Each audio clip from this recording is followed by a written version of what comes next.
Bab 376. Waktunya tentu tidak singkat. Dia ingin mengatakan yang sebenarnya kepada mereka hari ini tetapi mereka tidak memberinya kesempatan untuk berbicara. Namun, menurut kesannya di benak Mindy, dia curiga dia tidak akan percaya padanya. Dia sudah memutuskan dalam hatinya bahwa dia adalah orang miskin. Ini sangat sulit. David sedang memikirkan bagaimana dia bisa menjelaskannya kepada keluarga Celia dan membuat mereka percaya padanya ketika telepon di sakunya berdering. David mengambilnya dan melihat bahwa itu adalah nomor yang tidak dikenalnya.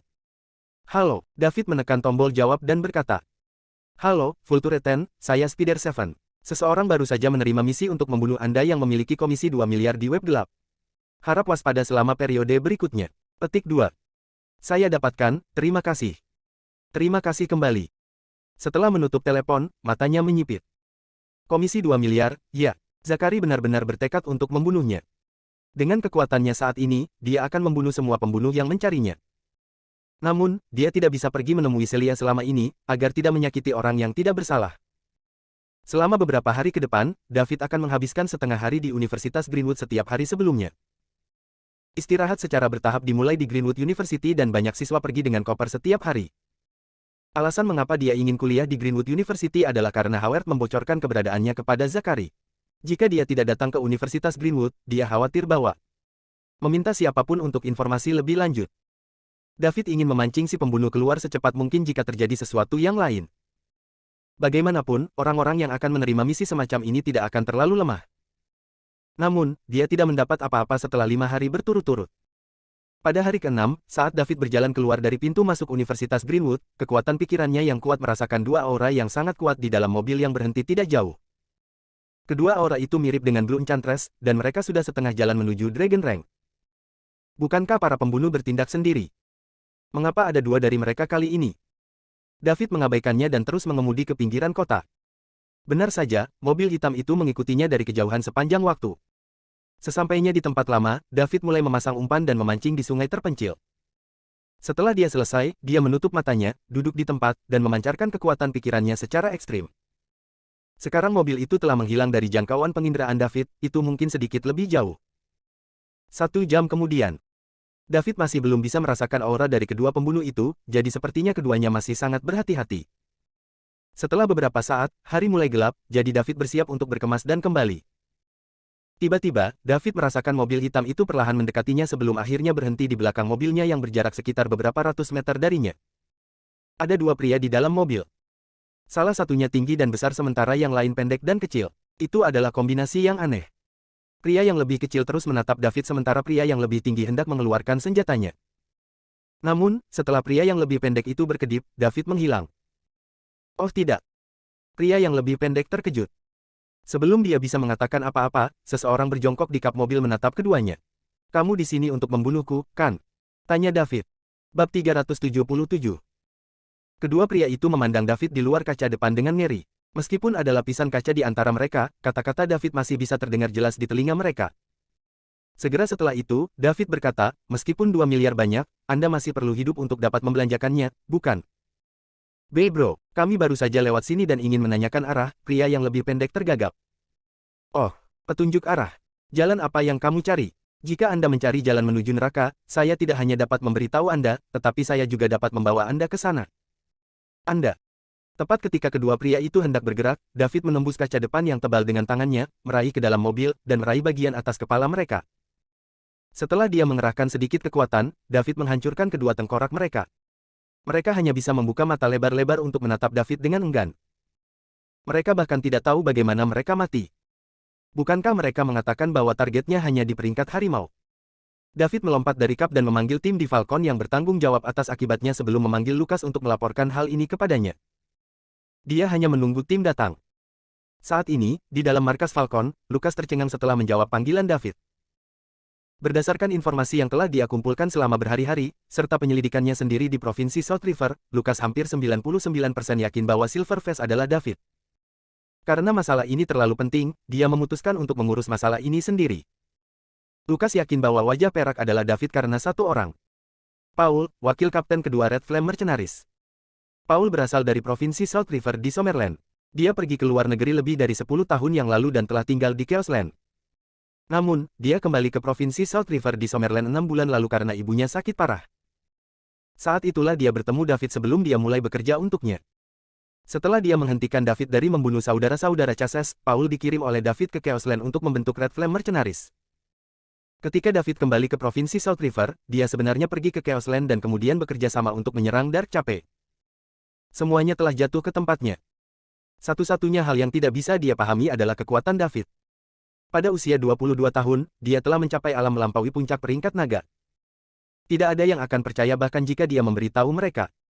Bahkan dia sekarang pada dasarnya yakin bahwa David adalah wajah perak, dia masih tidak berani mempercayainya. Dari foto yang dikirim kembali dari Dark Cape, terlihat bahwa Silverface melompat ke udara tanpa bergantung pada apapun. Hanya mereka yang melampaui puncak peringkat naga dan telah mengambil langkah itu yang bisa mencapai ini. Setelah memastikan bahwa David adalah wajah perak, Lucas segera menghapus semua jejak waktu Paul di Summerland, bahkan arsip ibunya diubah olehnya. Sekarang, terbaca bahwa ibu Paul meninggal 10 tahun yang lalu. Selanjutnya, Paul tidak pernah kembali ke Summerland setelah dia pergi ke luar negeri. Ini sangat serius dan dia tidak bisa membiarkan kabar tentang ini keluar. Begitu mata-mata Falconia yang ditanam di Summerland mengetahui hal ini, Falconia pasti akan segera menyerang Dark Cape. Namun, apa yang harus dia lakukan tentang ini? Dia harus melaporkan ini kepada atasannya. Lucas mengeluarkan ponselnya dan menelepon nomor terenkripsi.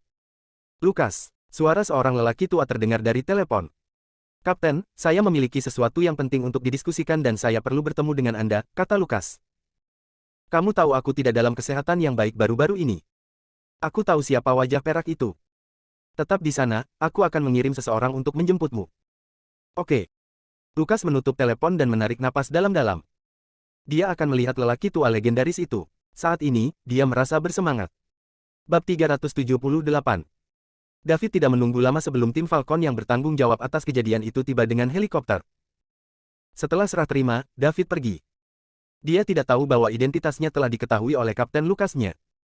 Keesokan harinya, David hendak pergi ke rumah Celia untuk berpamitan ketika telepon berdering. Celia, David menjawab telepon. David, ibuku ingin berbicara denganmu. Begitu Celia selesai berbicara, suara ibunya Mindy terdengar melalui telepon.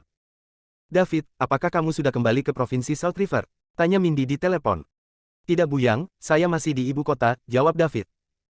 Kalau begitu datanglah nanti dan minta Celia menemanimu membeli 2 jas. Besok kamu dan Celia akan menemaniku ke pesta. Ini adalah pesta bisnis kelas atas di ibu kota. Saya akan memperkenalkan Anda kepada beberapa orang, Anda pasti akan berurusan dengan mereka ketika Anda tinggal di ibu kota di masa depan. Nyonya, muda. David, ibuku sudah pergi, bisik Celia ke telepon. Oke, aku akan datang nanti, kata David tak berdaya. Oke, Celia menjawab dengan gembira. Keduanya pergi bersama ke pusat perbelanjaan kelas atas terbesar di ibu kota. Pada dasarnya, semua barang mewah yang dijual di sini adalah merek internasional yang besar dan harganya tentu saja cukup mahal. David, coba yang ini. Ini terlihat bagus. David, yang ini juga bagus. David, yang ini cocok untukmu. David hanya bisa pasif menerima pengaturan Celia. Dia ingin memberitahunya bahwa ini sudah cukup dan dia tidak bisa memakai terlalu banyak, tetapi melihat Celia dengan senang hati memilih pakaian untuknya, dia tidak tahan untuk meredam gairahnya. Celia memilih banyak pakaian untuk David, tetapi setiap kali David ingin membayar, Celia akan selangkah lebih maju darinya. Hal itu membuat para pria di mall itu memandang David dengan rasa iri, dan benci. Pacarnya terlalu cantik dan yang terpenting, dia kaya. Melihat wanita di samping mereka, mereka semua ditutupi riasan tebal dan wanita mereka hanya akan tahu untuk meminta mereka membelikan sesuatu untuk mereka. David sedang duduk di toko pakaian wanita dengan 2 tas besar, menunggu Celia memilih pakaian. Seorang pria di sebelahnya menyenggol David dengan sikunya. David menoleh dan melihat seorang pria muda yang berpakaian sangat feminim. Dia tampak layak. Meskipun dia tidak setampan David, dia tidak seburuk itu. Hei, kawan, bagaimana kamu mendapatkannya? Ajari aku, tanya bocah cantik itu, menatap punggung Celia. David berkata dengan polos, saya tidak tahu. Dia yang mengejarku. Sialan, Bung, berhenti berbohong. Tidak ada yang akan terjadi pada Anda jika Anda mengajari saya beberapa trik. Apa menurutmu aku akan mencurinya darimu? Bocah cantik itu tampak seperti tidak percaya. Saat keduanya berbicara, mereka mendengar suara kasar. Sayang, datang dan lihat apakah ini enak atau tidak. Aku datang, jawab bocah cantik itu dengan cepat dan berlari. David menoleh untuk melihat. Brengsek. Dia hampir memuntahkan makanan yang dia makan malam sebelumnya. Wanita yang memanggil anak laki-laki cantik sayang itu memiliki tinggi badan 150 cm, berat badan 108 kg, dan usia 50 tahun. Bagaimana dia bisa? K menciumnya. David menatap dengan mata terbelalak pada mereka berdua yang benar-benar berbeda, rahangnya menempel di lantai. Jika dia tidak memanggil anak laki-laki cantik itu sayang, David akan berpikir bahwa dengan usia wanita itu, dia bisa menjadi ibu dari anak laki-laki yang cantik itu. Sayang, bagaimana dia bisa memanggilnya seperti itu? Ketika David berpikir bagaimana pria yang baru saja berbicara dengannya akan dirusak oleh tubuh gemuk dan berminyak ini, rasa dingin menjalari tulang punggungnya dan dia bergidik. Dia dengan cepat menoleh untuk melihat punggung Celia. Sekarang, dia merasa jauh lebih baik. Bab 379. David tidak duduk lama sebelum anak laki-laki cantik itu kembali. David menatap bocah cantik itu tanpa berkata-kata untuk waktu yang lama. Apa yang salah? Anak laki-laki cantik itu bertanya dengan tidak jelas ketika dia menyadari bahwa David telah menatapnya. Apakah dia istrimu? Dia bukan istriku, dia pacarku. Kurasa dia lebih tua dari ibumu. Dia lebih tua dari ibuku. Jadi kamu. Saya tidak seberuntung Anda, kata bocah cantik itu sambil menghela nafas. Kamu juga bisa mencari nafkah dengan bergantung pada dirimu sendiri, mengapa kamu melakukan ini? Tapi ini sangat melelahkan. Apakah kamu tidak lelah sekarang? Tanya David sambil memandangi tubuh gemuk wanita itu. Aku benar-benar lelah sekarang, tapi penghasilanku banyak. Saya akan melayaninya selama beberapa tahun lagi, dan ketika dia tidak bisa melakukan ini lagi, dia akan memberi saya banyak uang. Kemudian, saya bisa menjalani kehidupan yang saya inginkan. David terdiam. Sayang, datang dan bantu aku melihat bagaimana gaun ini terlihat. Aku datang, anak laki-laki cantik itu bangkit dan berlari lagi. David melirik wanita kaya yang sedang mencoba mantel bulu. Mantel bulu itu terbuang sia-sia pada sosok yang kembung. Mungkinkah ini bayi gula dan ibu gula yang legendaris? Ibu gula, lebih seperti ibu diabetes. Awalnya David tidak begitu peduli tentang siapa yang membayar, tetapi setelah berbicara dengan bocah cantik itu, dia merasa bahwa dia harus membayarnya sendiri. Dia adalah orang terkaya di dunia dan sekarang, orang mengira dia adalah bayi gula. Akhirnya, ketika Celia hendak menggesek kartunya untuk membayar, David menghentikannya. Celia, aku yang akan membayarnya, kata David serius. Tapi, ini mahal, bisik Celia di sampingnya. Jangan khawatir, aku punya uang sekarang. Kalau mau beli tempat ini, saya juga bisa, kata David bangga. Namun, kata-katanya menarik penghinaan dari orang-orang di sekitar mereka. Di mana mereka? Mal terbesar dan termewah di ibu kota. Apakah dia pikir dia bisa membeli tempat ini hanya karena dia mau? Harus ada batas untuk menyombongkan diri. Apakah kamu tidak takut lidahmu akan keseleo dengan membual? Ini adalah pusat perbelanjaan terbesar dan termewah di ibu kota. Tahukah Anda berapa banyak penjualan yang mereka hasilkan dalam sehari? Anda hanya seorang bayi gula yang bergantung pada seorang wanita dan Anda ingin membeli tempat ini. Kamu pikir kamu siapa? Orang terkaya di dunia. David dan Celia menoleh dan melihat seorang wanita tua gemuk dan pendek berjalan ke arah mereka, diikuti oleh anak laki-laki cantik yang baru saja mengobrol dengan David. Wanita gemuk dan berminyak ini sudah lama digilai David dan Celia. Pria itu tampan sedangkan gadis itu cantik. Selain itu, mereka masih muda, dan tidak semua orang bisa menghabiskan uang di sini. Kemudian, dia melihat kembali dirinya sendiri. Matanya penuh dengan kecemburuan, dan kebencian terhadap Celia. Dia bermil-mil jauhnya dari Celia dan orang-orang di sekitarnya jauh lebih buruk daripada David. Dia ingin mencari kesempatan untuk memanggangnya sejak lama. Celia membentak sebelum David sempat mengatakan apapun. Wanita itu bisa mengkritik siapapun kecuali David. Dia tahu bahwa ego David sangat besar dan sejak mereka masih di sekolah menengah, jadi dia sangat berhati-hati dalam hal ini karena takut melukai ego David. Nenek, tolong perhatikan apa yang kamu katakan. Ini adalah tempat kelas atas, bukan tempat bagi Anda untuk bertindak seperti tikus. Dan bagaimana Anda tahu bahwa kami tidak mampu membelinya? Celia menjawab dengan marah. David menatap Celia yang lembut dan rentan dengan kaget. Dia membunuh wanita itu dengan kata-katanya. Memang, wanita tua itu berteriak, dasar gadis bodoh. Siapa yang kamu panggil nenek? Aku akan merobek mulutmu dari wajahmu. Setelah dia mengatakan itu, tubuh gemuknya menyerbu ke depan. David dengan cepat merobek label kertas dari salah satu pakaian di tas belanja dan kemudian melemparkannya ke pergelangan kaki wanita gemuk itu dengan ringan. Memukul. Aduh. Wanita gemuk itu jatuh tertelungkup. Bab 380. Anak laki-laki cantik di sampingnya dengan cepat melangkah maju untuk membantunya berdiri. Setelah dia bangun, lapisan bedak tebal tertinggal di tanah. David menoleh dan bertanya kepada penjual, berapa? Pak, totalnya 128.000, jawab si penjual dengan sopan. David tidak berbicara asal-asalan dan langsung menempelkan jarinya pada pemindai pembayaran sidik jari. Suara mekanis terdengar. Ding, Anda telah berhasil membayar $128.000. Celia, ayo pergi. David memegang tas di satu tangan dan Celia di tangan lainnya, dan di bawah tatapan iri banyak orang, keduanya berjalan keluar dari toko bersama. Begitu mereka keluar, mereka mendengar suara gemuruh di dalam. Kamu gadis idiot, berdiri di sana. Anda akan melihat bagaimana saya memberi Anda pelajaran. Petik 2. Nyonya, Anda belum membayar pakaian Anda. Bayar asteriskku. Saya tidak menginginkannya lagi. Toko bodoh apa ini? Kalau begitu tolong buka bajunya. David membawa Celia keluar dari mal dan masuk ke G-Wagonnya. Keduanya datang dengan satu mobil ketika mereka pergi hari ini. Dia melaju kencang di jalan dengan Celia di sampingnya. David, jangan marah. Wanita itu pasti berpikir bahwa kamu lebih baik daripada pria di sebelahnya jadi dia sengaja memicumu, Celia menghiburnya di dalam mobil. Dia berpikir bahwa ego David mungkin memar karena wanita itu memanggilnya bayi gula. Kamu gadis bodoh, apakah aku serendah itu? David bertanya sambil tersenyum. Bagus kalau kamu tidak marah. Kemana kita akan pergi? Celia bertanya dengan gembira. Dia menemukan bahwa mereka tidak dalam perjalanan pulang. Aku akan membawamu ke suatu tempat. David membawa Celia jauh-jauh ke rumah halaman besar. Ini adalah tempat yang dibeli David dengan 2 miliar ketika dia datang ke ibu kota. Dikatakan sebagai kediaman seorang pangeran di zaman kuno. Ini juga merupakan properti termahal yang dibeli David di ibu kota. Itu tidak akurat untuk menyebutnya rumah halaman, tempat ini sebenarnya harus disebut manor. Tidak hanya ada gunung palsu di sini, tetapi juga ada kolam dan halaman. Ada lebih dari 20 kamar utama dan kamar samping. Wilayah yang didudukinya juga besar, jika tidak akan bernilai 2 miliar. David ingin mengatakan yang sebenarnya kepada Celia, tetapi jika dia tidak menunjukkannya, mungkin sulit baginya untuk mempercayainya juga. Bagaimanapun, citra miskinnya telah tertanam di hati anggota keluarganya. Jika dia ingin mengubahnya, dia harus menunjukkan kepada mereka kemampuannya. Dengan cara ini, itu akan lebih meyakinkan. Karena itu, dia memutuskan untuk membawanya langsung ke sini.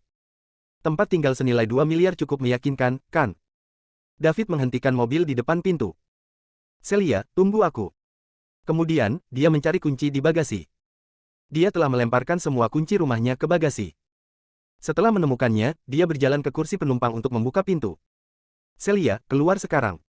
Oh baiklah. Keduanya berjalan menuju pintu depan. Ada 2 kata di atas pintu. Istana kemewahan. David, kita di mana? Kenapa kau membawaku ke sini? Tanya Celia. Aku akan menjelaskannya padamu setelah kita masuk. David mengeluarkan kuncinya, membuka pintu, dan mereka berdua masuk. Bab 381. Begitu keduanya memasuki Opulence Manor, Celia terpesona oleh lingkungan yang indah. Rasanya seperti surga di sini. Mereka dikelilingi oleh pepohonan hijau dan jembatan di atas air yang mengalir. Seseorang pasti akan merasa nyaman dan santai tinggal di tempat seperti itu. Celia tidak tahu ada tempat seperti itu di ibu kota. Dia merasa bahwa area villa tempat dia tinggal sudah menjadi lingkungan terbaik. Namun, tempat ini tidak setingkat dengan rumahnya. David, di mana tempat ini? Celia bertanya dengan rasa ingin tahu, menatap David. Aku membeli tempat ini. Kamu membelinya. Sebenarnya, saya ingin menjelaskannya kepada Anda hari ini. Saya sangat kaya sekarang. Ketika saya membeli rumah ini, saya menghabiskan 2 miliar, kata David serius. 2 miliar. Mata Celia melebar mendengar kata-kata David. Meskipun dia tidak khawatir tentang makanan dan pakaian sejak dia masih kecil, dan dia telah hidup 21 tahun tanpa mengkhawatirkan uang, angka astronomi 2 miliar masih mengejutkannya. Ya, 2 miliar. Plus, saya memiliki banyak real estate di ibu kota. Saya belum menghitung jumlah pastinya, tetapi jumlahnya mencapai setidaknya puluhan miliar. Selain itu, saya memiliki perusahaan yang seharusnya bernilai ratusan miliar. Petik 2. Ratusan miliar. Celia terlalu terkejut untuk berbicara. Meskipun dia merasa bahwa David telah banyak berubah selama perjalanannya ke ibu kota kali ini, karena temperamennya tidak hanya menjadi sangat luar biasa, tetapi dia juga menjadi lebih percaya diri. Kekayaan bersih ratusan miliar. Berapa banyak uang yang dimiliki ibunya Mindy setelah bekerja keras selama 2 dekade?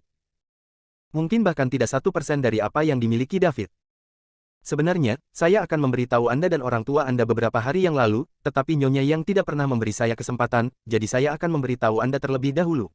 Kemudian, saya akan memberitahu orang tua Anda ketika saya mendapat kesempatan. Petik 2. Maafkan aku, David. Celia kembali sadar dan berkata dengan nada meminta maaf. Dia tahu bahwa ibunya mendominasi. Sudah seperti itu sejak dia masih kecil. Pada dasarnya, dia dan ayahnya, John, harus mengikuti semua pengaturan ibunya. Dia tidak berdaya untuk mengubah ini sehingga dia hanya bisa menatap David dengan tatapan meminta maaf, berharap pengampunannya. David menyentuh bagian atas kepala Celia dan berkata sambil tersenyum, dasar bodoh, kamu tidak perlu meminta maaf. Aku tahu ibumu keras, tapi itu semua demi kebaikanmu sendiri, dan sejujurnya, aku sangat berterima kasih padanya. Setidaknya dia masih menerima anak laki-laki malang sepertiku dan tidak mengusirku dari rumah. Terima kasih. Ayo pergi, aku akan menunjukkanmu di sekitar rumah ini. Sebenarnya, ini pertama kalinya saya di sini sejak saya membelinya. Petik 2. Saya. Keduanya berkeliaran di sekitar Opulence Manor bersama. Ngomong-ngomong, Celia, ada reuni SMA selama istirahat ini. Apakah Anda melihatnya di obrolan grup? Apakah kamu akan pergi? Tanya David. Aku mau, tapi ibuku tidak mengizinkanku, jawab Celia dengan kecewa. Kenapa aku tidak berbicara dengan ibumu dan kemudian kita akan pergi bersama? Ya baiklah. Meskipun Celia awalnya sangat terkejut bahwa David tiba-tiba menjadi sangat kaya, dia sadar dengan sangat cepat. Setelah David menyelamatkannya dari malaikat maut saat itu, David seperti dewa di hatinya. Tidak peduli seberapa hebat David dan tidak peduli seberapa hebatnya dia akan merasa bahwa itu benar. Karena itu, dia tidak akan bertanya bagaimana David mencapai semua ini. Bab 382. Dia hanya tahu bahwa pria di hatinya itu maha kuasa. Setelah mereka selesai berbelanja, mereka pulang bersama. Dalam perjalanan, keduanya mendiskusikan bagaimana meyakinkan Mindy bahwa David bukan lagi orang miskin. Namun, jika tidak ada bukti fisik, mereka memperkirakan Mindy tidak akan mempercayai mereka bahkan jika mereka berbicara sampai mulut mereka berdarah. Dia mungkin bahkan tidak memberi mereka kesempatan untuk berbicara. Setelah memikirkannya, David memutuskan untuk menunggu pesta besok dan kemudian memberitahu Mindy. Karena dia memintanya, kepala Islik International di Capital City, Hugo, juga akan ada di sana. Ketika saatnya tiba, dia akan memanggil Hugo untuk mendukungnya. Mindy harus percaya padanya kalau begitu. David sebenarnya tidak memiliki banyak pendapat terhadap Mindy. Meskipun dia sering akan sangat mendominasi dan tidak akan memberi David kesempatan untuk berbicara, dia tidak ada apa-apanya dibandingkan dengan keluarga Paman Bobby. Tahun-tahun dia tinggal di rumah Paman Bobby bisa digambarkan sebagai tahun-tahun tergelap dalam hidupnya. Karena dia hidup seperti itu di masa lalu, dia merasa bahwa Mindy adalah tipikal orang yang gonggongannya lebih buruk daripada gigitannya. Meskipun dia tak kenal ampun dengan kata-katanya, dia sebenarnya cukup perhatian. Sebelum identitasnya terungkap, dia masih seorang anak miskin dari sebuah daerah kecil di depan keluarga Celia. Paling tidak, dia tidak pernah didiskriminasi ketika dia makan di rumah mereka. Mereka juga sering menjejalinya dengan makanan. Terlebih lagi, Mindy ingin mengolahnya dan menyerahkan bisnis yang telah dia kerjakan dengan keras selama bertahun-tahun kepadanya dan Celia. Karena itu, dia benar-benar seorang ibu dan ibu mertua yang berkualitas. Oleh karena itu, dengan kekuatan dan identitas David saat ini, dia bisa saja memancarkan sebagian kekuatannya untuk mengungkapkan identitasnya dan menakut-nakuti Mindy ketika dia memandang rendah dirinya. Namun, David tidak melakukan itu. Namun, tidak pernah bagus untuk diremehkan. David tidak terkecuali dalam hal ini. Terlebih lagi, dia dipandang rendah oleh calon ibu mertuanya. Karena itu, dia akan membuat rencana untuk membiarkan Mindy secara tidak sengaja menemukan identitasnya di pesta. Dan kemudian terkejut tanpa bisa dikenali. Di sisi lain, dia harus menunjukkan penampilan yang jujur dan tak tergoyahkan ketika ini terjadi. Mindy selalu mengatakan bahwa dia berasal dari daerah kecil, jadi ekspresi seperti apa yang akan dia buat ketika dia mengetahui identitas David. David merasa sedikit senang ketika memikirkannya. Setelah mengirim Celia pulang, David makan malam di rumah Celia dan kemudian kembali ke Starry Night Hotel. Selama periode tersebut, Mindy juga menanyakan apakah mereka telah membeli pakaian mereka. Dia mengatakan kepada mereka bahwa mereka harus berpakaian formal untuk pesta besok karena orang-orang yang hadir semuanya adalah tokoh terkenal di dunia bisnis ibu kota. Seseorang harus bernilai setidaknya 1 miliar untuk menerima undangan ini. Mindy juga memiliki kekayaan bersih beberapa miliar dan memiliki reputasi di bidang kosmetik. Baru-baru ini, karena keluarga Chases, dia menjadi lebih terkenal. Bahkan ada desas-desus di dunia luar yang mengatakan bahwa bahkan keluarga Chases tidak bisa berbuat apa-apa pada Beautylis. Rupanya ada beberapa orang kuat di belakang Beautylis. Namun, hanya yang asli dari kelas atas di ibu kota yang tahu bahwa Beautylis bukan apa-apa bagi keluarga Chases. Mereka seperti ikan di talenan, karena siapapun bisa memanfaatkannya. Pada akhirnya, Beautylis telah menghadapi musuh di semua sisi bahkan sebelum keluarga Chases mengatakan apapun. Jika bukan karena pemegang saham yang dibebani dan disponsori dana ratusan miliar, Beautylis pasti sudah tamat sejak lama. Namun, Mindy tidak akan sebodoh itu untuk menjelaskan bagaimana dia mendapatkan ketenaran ini. Semakin banyak orang salah paham tentang ini, semakin baik. Dengan cara ini, Beautylis bisa berkembang lebih jauh. Bab 383. Keesokan harinya ketika David tiba di rumah Celia pada sore hari, dia menemukan Celia dan ibunya sudah siap. Kemudian, mereka bertiga mengendarai 2 mobil ke tempat pesta, klub eksklusif. Ini juga salah satu dari 3 klub besar ibu kota. Pendirinya adalah orang penting dalam lingkaran bisnis ibu kota, dan sangat dihormati. Di dunia bisnis ibu kota, hampir semua pesta besar akan diadakan di klub eksklusif.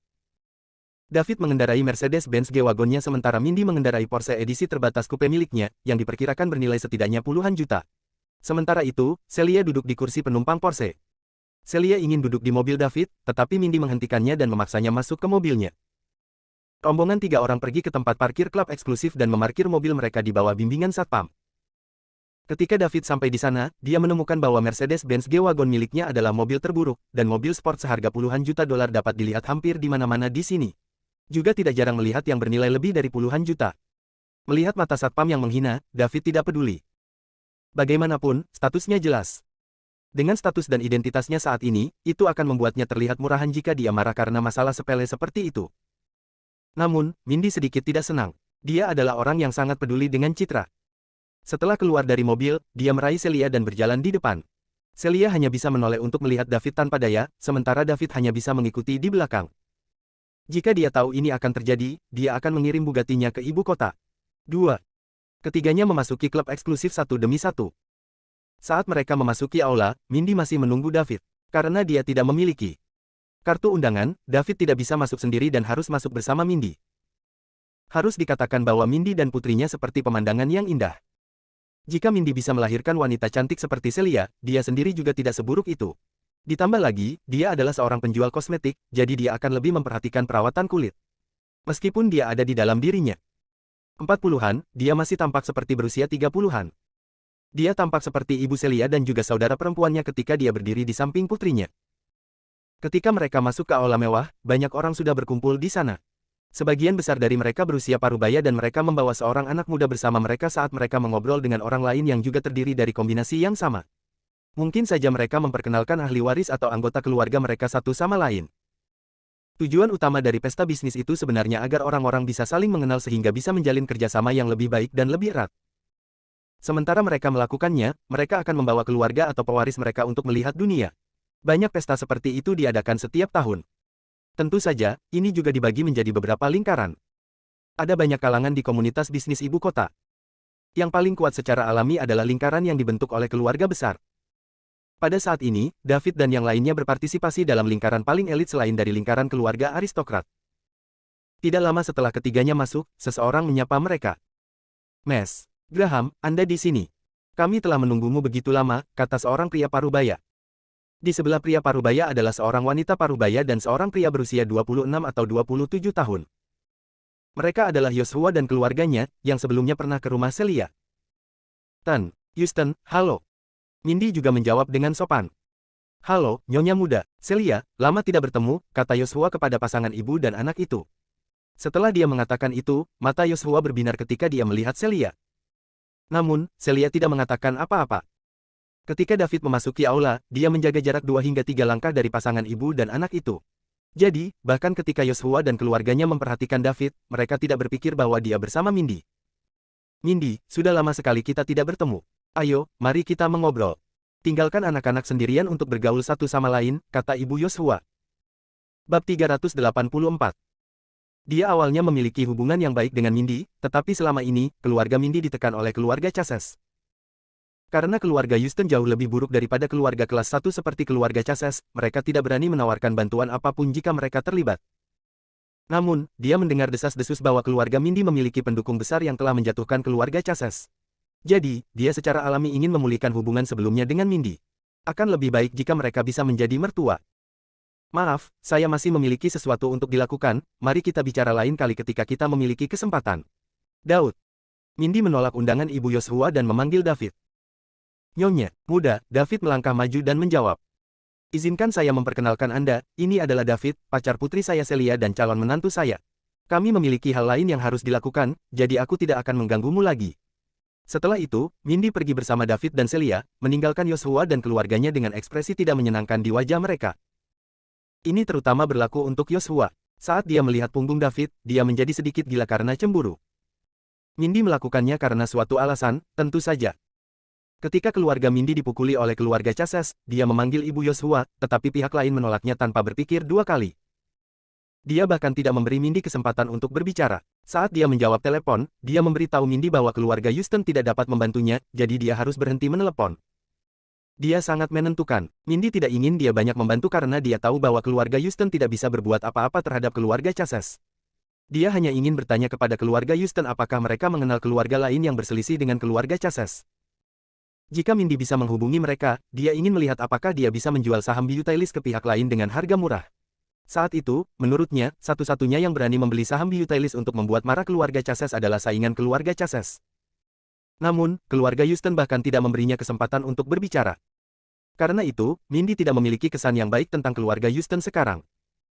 Sekarang, krisisnya telah berakhir dan mereka ingin kembali menjalin hubungan dengannya.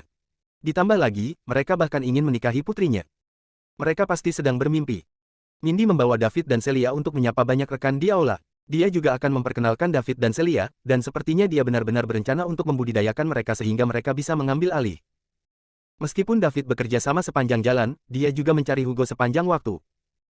Pada akhirnya, Mindy membawanya ke seluruh aula, tetapi dia masih tidak melihat Hugo. Apakah Hugo tidak datang? Apakah dia akan membela bosnya? Apakah dia masih menginginkan pekerjaan ini? Atau apakah mereka tidak berada di pesta yang sama? David merasa sedikit sedih. Dia tidak tertarik untuk terus mengenal manajer atau ketua bersama Mindy. David sedang melihat sekeliling ketika matanya berbinar. Dia melihat seseorang yang dia kenal. Itu adalah permaisuri hiburan Elsa Winters. Dia bahkan menghabiskan 5 juta untuk membeli lagu darinya di acara amal di Lake City.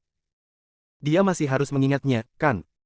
Dia akan pergi dan berbicara dengannya dan kemudian membiarkan Mindy memperhatikan mereka. Kemudian, dia harus bertanya bagaimana dia dan Elsa bertemu. Ketika itu terjadi, dia akan bisa memberitahunya. Meskipun Hugo tidak ada di sini, dan nilai kejutannya tidak akan sebaik yang dia prediksi, dia tidak punya pilihan. Bab 385. Permaisuri hiburan Elsa seharusnya diundang untuk membuat pesta lebih baik oleh Taipan Bisnis yang menyelenggarakan pesta. Pesta bisnis tingkat atas semacam ini biasanya mengundang beberapa selebriti untuk memeriahkan pesta. Ditambah lagi, pesta ini adalah pesta teratas di lingkaran bisnis ibu kota, jadi Elsa bukan satu-satunya selebriti yang diundang. Banyak bintang alis dan bahkan super alis di industri hiburan juga diundang. Beberapa selebriti B atau C-list yang kurang dikenal sangat ingin berpartisipasi dalam pesta semacam ini. Karena semua orang yang menghadiri pesta adalah tokoh terkenal di dunia bisnis, mereka juga akan menemukan selebritas untuk mendukung produk mereka di pesta semacam ini. Jika Anda cukup beruntung untuk disukai oleh para pemimpin bisnis ini, Anda akan mendapatkan peluang yang akan Anda lewatkan bahkan jika Anda bekerja keras selama 10 atau 20 tahun. Saat Mindy sedang mengobrol dengan seorang kenalannya, David diam-diam berjalan ke arah Elsa. "Halo, Miss Winters," kata David sambil mendekati Elsa. Elsa sedang mengobrol dengan beberapa kenalannya di industri hiburan ketika sebuah suara tiba-tiba terdengar di telinganya. Dia menoleh dan melihat seorang pemuda tampan tersenyum di sampingnya. "Tan, Liddell?" Elsa bertanya dengan ragu. Bukan karena dia pelupa, hanya saja dia tidak melihatnya selama 3 bulan. Perubahan David agak dramatis, jadi dia sedikit tidak yakin. "Syukurlah Anda tidak melupakan saya, Miss Winters," kata David sambil tersenyum. Dia juga merasa lega. Jika pihak lain melupakannya, dia mungkin akan dianggap sebagai penggemar lagi. "Bagaimana aku bisa melupakanmu? Lagu Pak Liddell meninggalkan kesan yang mendalam pada saya. Aku akan melupakan siapapun, tapi bukan kamu. Saya juga ingin Anda menulis lagu untuk saya, Pak Liddell," kata Elsa juga sambil tersenyum. "Itu bisa diatur. Itu kesepakatan kalau begitu." "Elsa, ini siapa?" Seorang pria di seberang Elsa bertanya. David melirik pria itu dan melihat bahwa dia juga seorang bintang. David ingat bahwa pria ini sepertinya pernah membintangi serial televisi yang sangat populer. "Siapa namanya lagi?" "Zoro, ini Mer. David Liddell, teman lamaku," kata Elsa. "Kesempatan Zoro."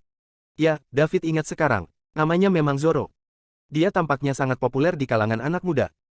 Dia telah menghadiri acara temu dan sapa di River City dan menyebabkan sekolah David memberi semua orang istirahat pada hari itu. Karena terlalu banyak orang yang mengambil cuti untuk melihat Zoro, sekolah memutuskan untuk tutup saja pada hari itu. Saat itu, David sangat berterima kasih kepada Zoro karena liburan ekstra itu, karena dia bisa menghasilkan lebih banyak uang dari pekerjaan paruh waktunya. "David, apakah dia juga di industri hiburan? Mengapa saya tidak memiliki kesan tentang dia?" tanya Zoro. Jelas, dia tidak lupa bahwa Elsa pernah menyebut lagu David. Jadi, dia pikir David juga ada di industri hiburan. "Zoro, kamu salah.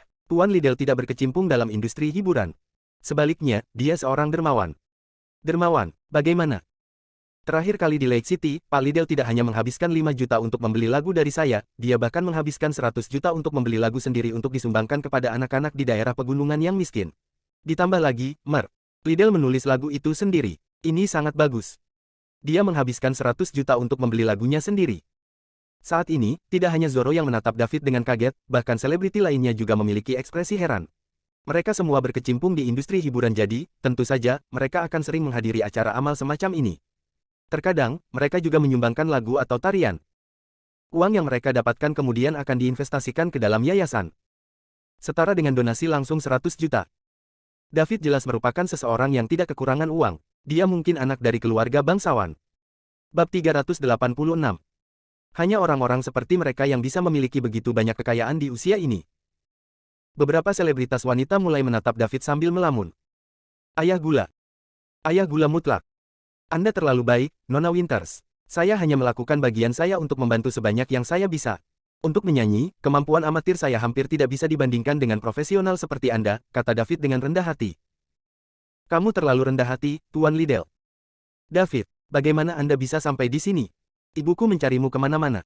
Celia kebetulan datang. Wow, apakah Anda permaisuri Elsa? Seru Celia kaget. Tan, Liddell, siapa ini? Tanya Elsa. Oh, ini pacarku, Celia. David menjawab. Pipi Celia memerah ketika dia mendengar perkenalan David. Ini adalah pertama kalinya David memperkenalkannya sebagai pacarnya. Pada saat yang sama, dia juga ingin menangis. Dia telah menunggu momen ini begitu lama. Halo, Celia. Elsa mengulurkan tangan untuk berjabat tangan. Halo, Nona Elsa. Celia mengulurkan tangannya untuk menjabat tangan Elsa. Mata Zoro berbinar saat melihat Celia, namun kembali meredup saat mendengar perkenalan David pada anak muda zaman sekarang. Namun, Zoro bukan tandingan pewaris keluarga kaya seperti David. Belum lagi David yang tampan dan berjalan dengan aura pria sukses. Dengan demikian, Zoro tidak dapat bersaing dengan David baik dalam penampilan maupun karakter. Celia dan Elsa berbicara dengan gembira. Elsa adalah salah satu selebriti favoritnya dan ini adalah pertama kalinya dia bertemu secara langsung. Tentu saja, ada banyak hal yang ingin Celia katakan kepada Elsa. Sementara itu, David berdiri di samping mereka tidak dapat menyela. Ada beberapa selebritas di tempat itu, tetapi Elsa adalah satu-satunya yang dia kenal, dan dia tidak banyak bicara dengan orang asing. Selebriti wanita lainnya sangat tertarik pada David, dan mereka mencoba mencari cara untuk berbicara dengannya. David, Celia, mengapa kalian berdua masih berbicara dengan selebriti di sini? Kemarilah, ada seseorang yang penting yang perlu kuperkenalkan padamu. Mindy juga datang untuk mencari mereka. Aku tidak percaya padamu, Celia. Aku menyuruhmu untuk datang dan mencari David, tidak tinggal di sini dan berbicara dengan selebriti. Ikutlah denganku, kamu akan punya waktu untuk berbicara dengan mereka nanti. Kemudian Mindy menyeret Celia pergi sementara David mengikuti di belakang tanpa berkata-kata. Reaksi Mindy hampir tidak seperti yang dia harapkan. Alih-alih menanyakan apakah mereka mengenal selebritas ini secara pribadi, dia menganggap mereka berbicara dengan selebritas sebagai penggemar berat. Namun, mereka belum meninggalkan aula ketika sebuah suara terdengar. Selamat malam, teman-teman bisnis ibu kota. Saya Zain Yurik, sponsor pertemuan malam ini. David dan dua lainnya berhenti berjalan dan melihat ke arah suara. Seorang pria berusia 60-an berdiri di panggung aula dengan mikrofon di tangannya. Semua orang berhenti berbicara ketika mereka mendengar Zain dan mulai berkumpul di sekitar panggung. Zain adalah tokoh terkenal dalam industri bisnis ibu kota. Sebagai sponsor pertemuan malam ini, tidak ada yang berani mengabaikannya. Bab 387. Inti dari pertemuan hari ini bukan hanya kesempatan bagi semua orang untuk bertemu dan berbicara satu sama lain, tetapi juga karena ada seseorang yang ingin saya perkenalkan kepada Anda semua. Kemudian seseorang naik ke atas panggung. David melihat orang itu dan menyadari bahwa itu adalah Hugo, kepala tim investasi ibu kota Liga Internasional Timur. Bagus. Dia terkejut mengetahui bahwa Liga Timur telah menjalin hubungan dengan tokoh-tokoh terkemuka di industri bisnis ibu kota begitu cepat. Ini berarti dia bisa menghabiskan uang lebih cepat mulai sekarang. Sedikit ketidaksenangan David karena diseret dan diperkenalkan ke berbagai orang oleh Mindy langsung menjadi cerah dan dia hampir bisa melihat titik-titik mewah yang tak terhitung jumlahnya melambai padanya untuk mendekat. Izinkan saya untuk memperkenalkan Anda semua, ini adalah Hugo Carlos, kepala tim investasi ibu kota Liga Timur. Banyak dari Anda mungkin tidak tahu tentang ibu kota Liga Timur, jadi biarkan saya begini. Mereka adalah orang di balik sumbangan besar 100 miliar dolar yang digunakan untuk membangun sekolah di daerah pegunungan yang miskin. Kerumunan di bawah panggung mulai ramai mengobrol di antara mereka sendiri begitu mereka mendengar Zain. Mereka mungkin tidak tahu tentang ibu kota Liga Timur, tetapi mereka telah mendengar tentang sumbangan 100 miliar dolar yang digunakan untuk membangun sekolah. Ini adalah pertama kalinya organisasi Summerland menyumbangkan uang sebesar 100 miliar untuk membangun sekolah di daerah pegunungan yang miskin. Fakta bahwa perusahaan dapat memiliki kata modal dalam namanya juga berarti bahwa ia memiliki kekayaan bersih setidaknya 1 triliun dolar. Ini adalah peraturan implisit dalam dunia bisnis. Bisnis yang bernilai kurang dari 100 miliar hanya dapat menyebut diri mereka sebagai perusahaan, mereka yang bernilai antara 100 miliar hingga 1 triliun disebut kelompok, yang bernilai antara 1 triliun hingga 5 triliun disebut modal, dan mereka yang bernilai lebih dari 5 triliun disebut konglomerat. Ini disepakati di antara industri bisnis di seluruh dunia. Ini memungkinkan orang untuk memahami gambaran umum tentang ukuran bisnis dari namanya. Bisnis yang cukup besar untuk menjadi konglomerat cukup berpengaruh untuk mengendalikan ekonomi lokal mereka. Islip Capitals mungkin masih muda, tetapi telah mengumpulkan kekayaan bersih lebih dari 1 triliun dolar hanya dalam beberapa bulan. Mereka adalah keajaiban bisnis. Sekarang, biarkan Hugo di sini mengucapkan beberapa patah kata. Selamat malam semuanya. Saya Hugo, Kepala Tim Investasi Ibu Kota Liga Timur. Islip Capitals adalah bisnis yang penuh dengan semangat, energi, dan harapan. Alasan dibalik pencapaian luar biasa kami dalam waktu yang begitu singkat sepenuhnya dikaitkan dengan kepemimpinan yang bijaksana dari ketua kami. Islip Capitals berencana untuk mengalihkan fokusnya ke kota metropolitan internasional yaitu Capital City, jadi jika ada yang hadir memiliki proyek bagus yang mereka butuhkan untuk investasi, jangan ragu untuk mencari kami. Seperti yang sering dikatakan oleh ketua kami, lebih baik salah berinvestasi daripada kehilangan perusahaan dengan potensi besar. Terima kasih semuanya. Tepuk tangan yang tak terhitung jumlahnya terdengar di bawah panggung setelah Hugo selesai berbicara. Pipi David sedikit memerah juga saat mendengar tepuk tangan. Dia merasa agak malu ketika Hugo menghubungkan kesuksesan Islip Capital saat ini dengan kepemimpinannya yang bijaksana. Lagi pula, yang dia lakukan hanyalah memberi mereka uang. Manajemen Islip Capital selalu berada di bawah Pearl. Ditambah lagi, dia tidak ingat pernah mengatakan bahwa dia lebih suka salah berinvestasi daripada kehilangan perusahaan yang berpotensi besar. Jika dia melakukannya, dia tidak ingat apa-apa. Pada saat inilah dia menyadari betapa besar perusahaan Islip Capital telah menjadi. Itu bernilai lebih dari 1 triliun sekarang. Ketika dia hanya pernah menghabiskan sekitar beberapa ratus miliar. Sekarang dia memikirkannya, dia menyadari bahwa dia telah menghasilkan cukup banyak keuntungan. Pada saat ini, Mindy berjalan ke David dan Celia. Apakah kamu melihatnya? Itu Hugo Carlos, orang yang ingin kuperkenalkan pada kalian berdua. Dia orang yang sangat penting, dengan banyak uang cair. Islip Capitals menghabiskan ratusan miliar di Capital City selama sebulan terakhir ini, dan mereka juga merupakan pemegang saham terbesar kedua di Beautylist Group setelah saya. Bersikaplah hormat ketika Anda berbicara dengannya nanti, mengerti? Petik 2. Ya, Bu. Ya, Nyonya muda. Celia dan David menjawab bersamaan.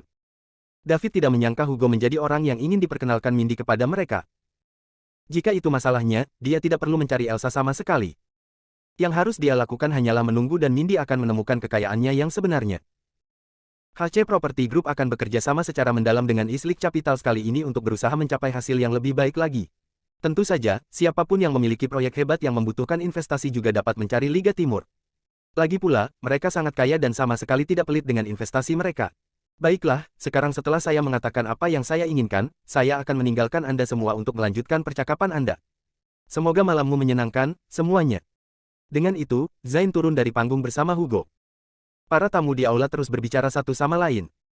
Mindy kemudian membawa Celia dan David untuk mencari Hugo.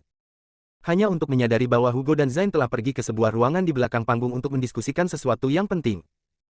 Mereka bertiga tidak punya pilihan lain selain menunggu di luar. Lebih dari 10 menit kemudian, Hugo tidak menunjukkan tanda-tanda akan keluar. Mindy pergi untuk berbicara dengan kenalannya, tetapi juga menyuruh David untuk tetap dekat sehingga dia bisa mencari mereka lagi bila perlu. Begitu Mindy pergi, David menarik Celia ke belakang panggung. Kemana kita akan pergi, David? Ada seseorang yang aku ingin kau temui. Kemudian David langsung mendorong pintu Hugo dan menarik Celia ke dalam kamar. Di dalam ruangan, Hugo sedang mendiskusikan detail kerjasama bisnis dengan Zain ketika David dan Celia tiba-tiba masuk. Hugo dan Zain berhenti berbicara untuk melihat dua yang lebih muda. Saya punya proposal yang ingin saya diskusikan dengan Tuan Hugo, kata David lugas. Zain menatap David tanpa berkata-kata. Dia bertanya-tanya siapa David dan mengapa dia begitu tidak sopan, menerobos masuk ke kamar tanpa mengetuk pintu sama sekali. David pasti telah melihat bahwa Zain dan Hugo sedang berbicara, namun dia menerobos masuk tanpa berpikir. Zain hendak mengusir David ketika Hugo berbicara. Tan, Yurik, saya akan mencari Anda lagi nanti untuk membahas detail kerjasama. Bisakah Anda memberi kami kamar? Ada sesuatu yang ingin saya diskusikan dengan pemuda ini. Zain tidak mengerti apa yang sedang terjadi. Kerjasama mereka melibatkan puluhan miliar dolar, namun Hugo tampaknya tidak mempedulikannya sama sekali. Hugo bertindak seolah-olah berbicara dengan pemuda kasar ini lebih penting daripada kerjasama mereka. Terlepas dari kebingungannya, Zain setuju untuk pergi karena Hugo telah memintanya dan dia tidak ingin mengecewakan mitra bisnis potensial yang begitu kuat. Baiklah, Tuan Carlos, aku akan menjamu beberapa tamu di luar, kalau begitu, jawab Zain. Terima kasih, Tuan Yurik. Hugo berterima kasih. Zain bangkit untuk pergi dan melirik David ketika dia melewati David seolah mencoba mengingat pemuda yang tidak sopan ini. Bab 388. Setelah Zain pergi, David menarik Celia untuk duduk di sofa. Kerja bagus, Hugo. Saya tidak percaya Anda berhasil membiasakan diri dengan tokoh terkemuka di industri bisnis ibu kota. Saya menggandakan bonus tahunan Anda, kata David santai. Terima kasih, Tuan Liddell. Saya hanya melakukan apa yang seharusnya saya lakukan. Hugo berdiri untuk berterima kasih padanya. Dengan kepergian Zain, Hugo tidak berani bertindak angkuh di hadapan David. Tidak ketika David adalah atasannya dan bos dari Islik Capitals yang bernilai triliunan dolar. David juga satu-satunya pemegang saham Islik Capitals, sesuatu yang sangat langka di industri bisnis. Ini karena perusahaan dengan hanya satu pemegang saham biasanya diturunkan dalam keluarga bangsawan besar dan tua. Duduk, duduk. Tidak perlu bertindak dengan begitu banyak batasan di depanku. Petik 2. Ya, Tuan Liddell. Celia, Islik Capitals adalah perusahaan yang saya ceritakan kemarin.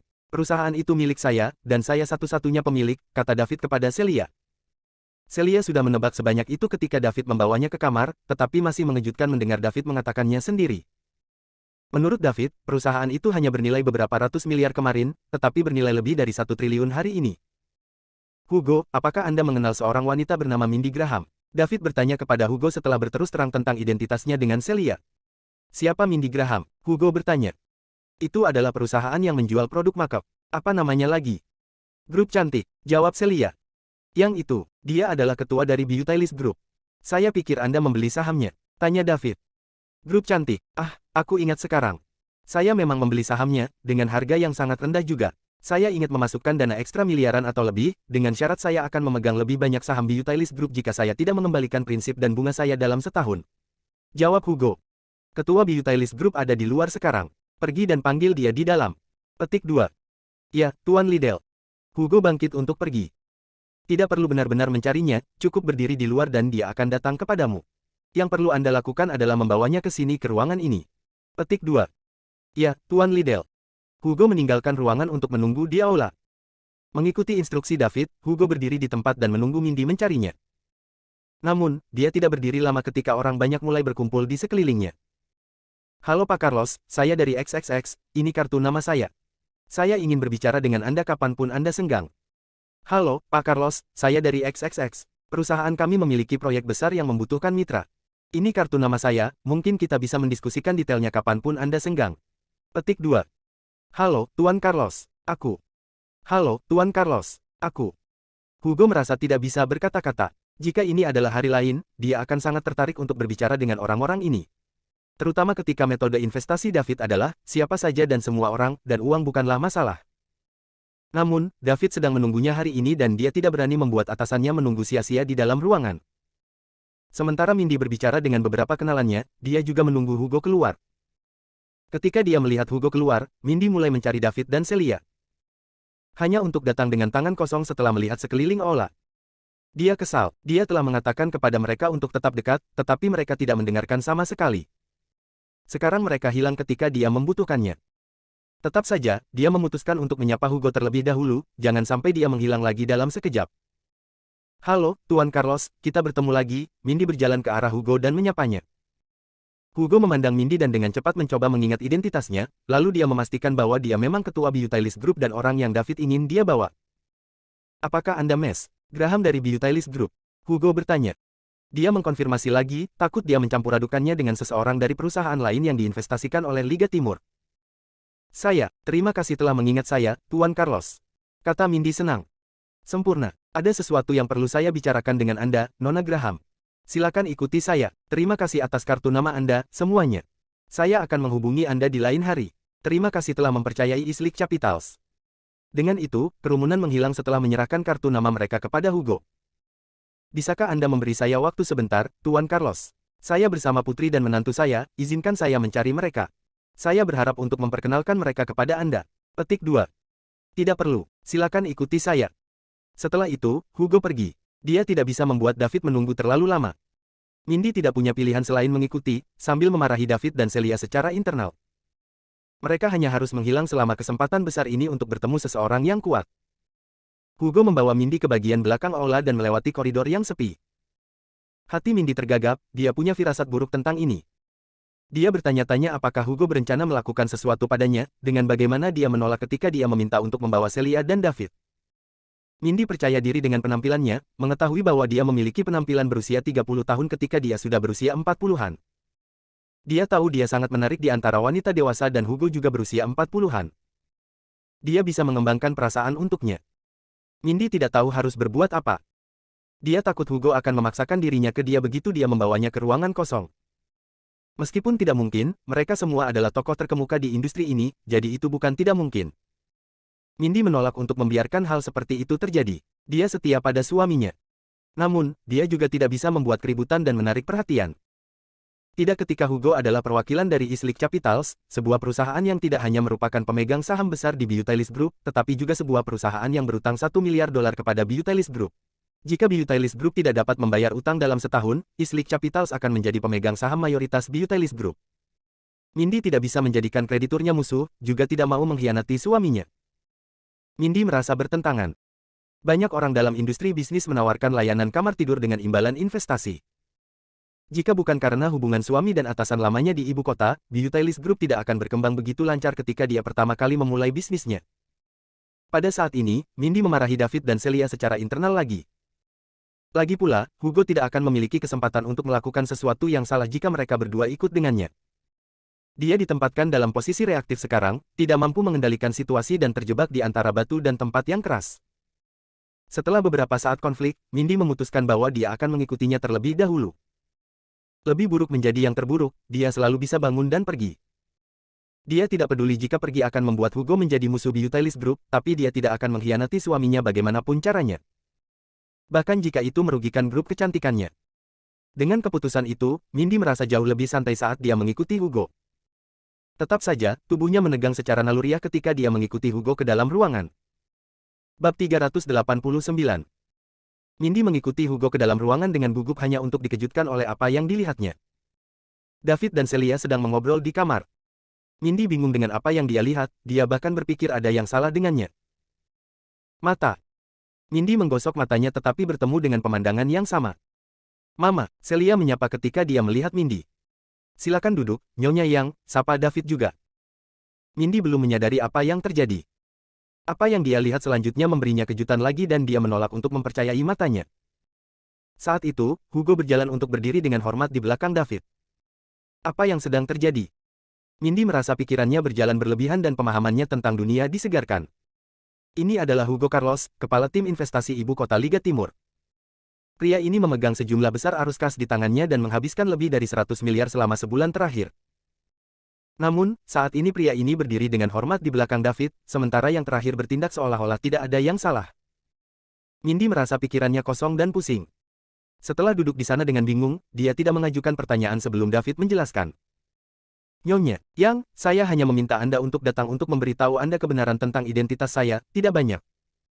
Saya adalah pemilik dan bos sebenarnya dari Islik Capitals. L di Liga Timur adalah referensi ke L di nama belakang saya, Lidl. Saya ingin menjelaskan ini sejak lama, tetapi saya tidak pernah benar-benar memiliki kesempatan untuk mengatakan apapun. Ditambah lagi, bahkan jika aku mengatakan sesuatu, aku ragu kamu akan mempercayaiku dan berpikir bahwa aku hanya mengatakan omong kosong.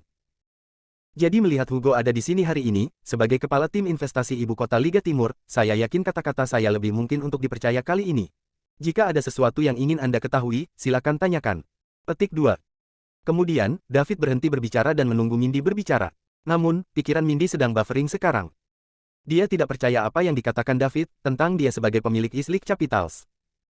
Jika bukan karena Hugo berdiri dengan sopan di belakang David, dia akan menganggap David sebagai orang gila. David hanyalah seorang anak miskin dari sebuah daerah kecil dan sekarang dia telah menjadi pemilik bisnis yang bernilai triliunan dolar. Tidak ada yang akan percaya ini, tentu saja bukan Mindy, tapi dia tidak punya pilihan lain ketika Hugo masih berdiri di belakang David. Mindy tidak dapat memahami alasan lain yang akan memaksa Hugo, kepala tim investasi ibu kota Liga Timur, untuk berdiri dengan hormat di belakang David selain fakta bahwa dia adalah atasan Hugo. Untuk sesaat, Mindy tidak tahu bagaimana memanggil David. Tampaknya salah untuk memanggilnya, David, dengan santai tetapi, Lidl, sepertinya salah juga ketika dia akan menjadi menantunya. Jadi, dia terjebak. Nyonya, muda, panggil saja saya David, kata pria itu segera, menyadari konflik yang dia rasakan. David, apakah kamu benar-benar pemilik ibu kota Liga Timur? Tanya Mindy ragu-ragu. Bahkan dengan kebenaran tepat di depan matanya, semuanya masih terasa seperti mimpi. Sungguh-sungguh, saya adalah orang yang mendirikan Islik Capitals. Tentu saja, yang saya lakukan hanyalah menetapkan pendekatan strategis untuk bisnis, sementara eksekusi diurus oleh Hugo dan yang lainnya. Jadi pencapaian perusahaan juga berkat kerja keras mereka. Anda terlalu baik, Tuan Liddell. Keberhasilan Islik Capital saat ini adalah berkat kepemimpinan Anda juga. Kami hanya mengikuti perintah, karyawan lain akan melakukan hal yang sama jika tidak lebih baik dari saya, kata Hugo. Berhenti, tidak perlu terlalu rendah hati. Anda semua memainkan peran penting dalam menjadikan Islik Capitals bisnis seperti sekarang ini, saya tidak akan melupakan kerja keras Anda. Tapi ingat bahwa Islik Capitals baru saja dimulai, kami masih jauh dari tujuan yang saya tetapkan, jadi saya harap Anda terus bekerja dengan baik. Ya, Tuan Liddell, Hugo menjawab dengan hormat. Mindy tidak tahu harus berkata apa lagi. Jika bisnis bernilai triliunan dolar masih jauh dari tujuan yang ditetapkan David, maka Mindy bertanya-tanya seberapa besar ketinggian yang ingin dia capai. Apakah dia ingin membangun konglomerat yang bisa mempengaruhi ekonomi lokal? Mempertimbangkan tingkat perkembangan Islik Capital saat ini, tujuan seperti itu dapat dicapai. Seorang konglomerat. Mindy mulai memandang David secara berbeda. Dia selalu menyukai David, tapi dulu karena aura dan penampilannya. Namun, nilai sejati seorang pria lebih dari aura dan penampilannya. Nilai sejati seorang pria datang dalam bentuk kesuksesan dan pencapaian yang sebenarnya. David belum berusia 22 tahun dan belum lulus dari universitas, tetapi dia telah mencapai lebih dari 99% populasi dunia. Tidak ada yang bisa membayangkan seberapa jauh dia bisa pergi di masa depan. Celia memiliki selera yang bagus. Selama bertahun-tahun, Celia tidak merasakan ketertarikan pada ahli waris aristokrat atau putra keluarga kaya manapun. Itu selalu menjadi bocah malang David untuknya. Sekarang, bocah malang ini telah menjadi bos Islik Capitals. Ini luar biasa. Sepertinya Celia benar-benar diberkati. Sebagai ibunya, Mindy sangat gembira. Mantan teman sekelasnya akan menjadi hijau karena iri jika mereka mengetahui hal ini. Nyonya, Yang, dengan mengungkapkan identitas asli saya kepada Anda hari ini, saya juga ingin memberitahu Anda bahwa saya sebenarnya tidak punya waktu untuk mengambil alih Beautylist Group, jadi saya akan menyerahkannya di tangan Anda untuk mengelola dan mengoperasikannya. Tapi, jika Anda membutuhkan bantuan saya akan dengan senang hati memberikannya kepada Anda dan bahkan menjadikan Beautylist Group sebagai perusahaan produk rias terbesar di dunia. Mindy bergidik dan bertanya dengan heran, benarkah? Tentu saja, Anda telah melihat sendiri kekuatan Islik Capitals. Selama kita memikirkannya, tidak ada yang tidak mungkin.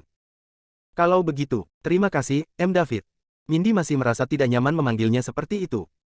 Dia tidak ragu memanggilnya dengan nama itu sebelum dia mengetahui identitasnya, tetapi sekarang dia tahu dia memiliki Islik Capitals, rasanya salah untuk memanggilnya dengan terlalu santai. Bagaimanapun, ada perbedaan besar dalam status mereka. Ya, jadi itu saja yang ingin saya katakan. Jika ada yang ingin ditanyakan, bisa ditanyakan kapan Wake Obek. Kami akan pergi sekarang, terus bekerja dengan baik dan lakukan lebih banyak investasi, Hugo. Sakit. Tingkatkan hadiah tahunanmu. David berkata sambil bangkit untuk pergi. Celia bangkit dan mengikuti. Mindy melihat mereka bergerak dan berdiri untuk mengikuti juga. Ya, Tuan Liddell, aku tidak akan mengecewakanmu. Hugo menjawab dengan sopan. Bab 390. Mereka bertiga kembali ke aula. Mindy tidak merasa ingin tinggal di sana lagi. Dia harus pulang dan mencerna apa yang terjadi hari ini. David dan Celia juga tidak menyukai acara seperti ini, jadi mereka bertiga diam-diam setuju untuk pergi. Namun, ketika mereka melintasi aula, seseorang menghentikan David. Kau berjanji akan menulis lagu untukku, Tuan Liddell. Elsa menahan David dan berkata. David merasa tidak bisa berkata-kata. Dia hanya mengatakan itu untuk menghormati, jadi dia tidak berharap Elsa akan menerimanya. Namun, karena dia berjanji, itu tidak akan terlihat bagus untuknya jika dia menolaknya. Satu-satunya pilihannya adalah menundanya. Dia tidak punya waktu untuk menulis lagu sekarang. Nona Winters, mungkin kita bisa bertukar kontak dan saya akan mencari Anda setelah saya menulis lagunya. Saya yakin Anda akrab dengan bagaimana penulisan lagu berasal dari inspirasi. Bahkan jika saya datang dengan satu sekarang, saya tidak dapat menjamin bahwa itu akan baik. Baiklah kalau begitu, tapi Anda harus menulis lagu untuk saya, oke? Jangan coba-coba mengabaikanku dengan beberapa lagu acak.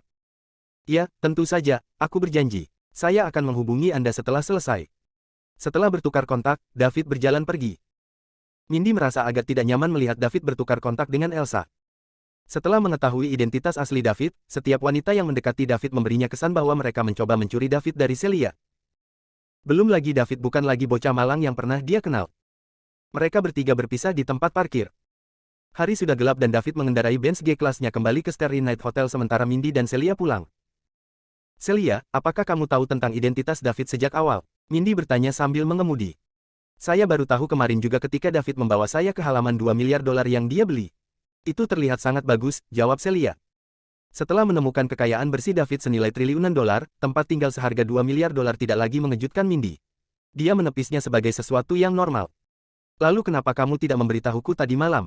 Tanya Mindy. Bu, apakah Anda akan percaya jika saya memberitahu Anda bahwa David memiliki kekayaan bersih ratusan miliar atau 1 triliun dolar? Mindy memikirkannya. Dia tidak akan percaya Celia. Bahkan sekarang, itu masih terasa seperti mimpi.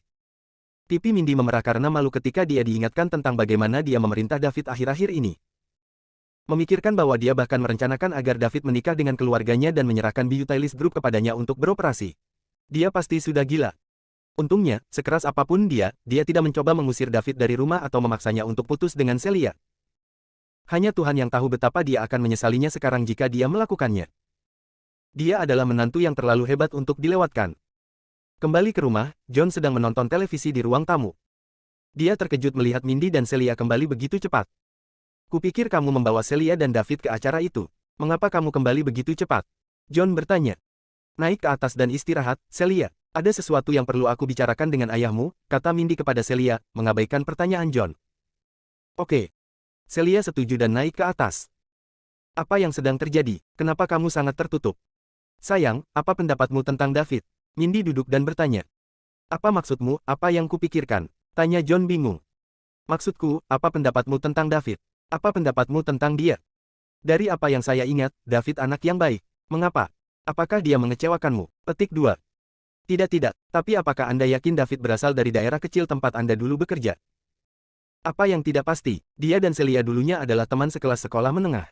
Dia tidak bisa memalsukan itu, kan? Tunggu, aku akan menunjukkan sesuatu padamu.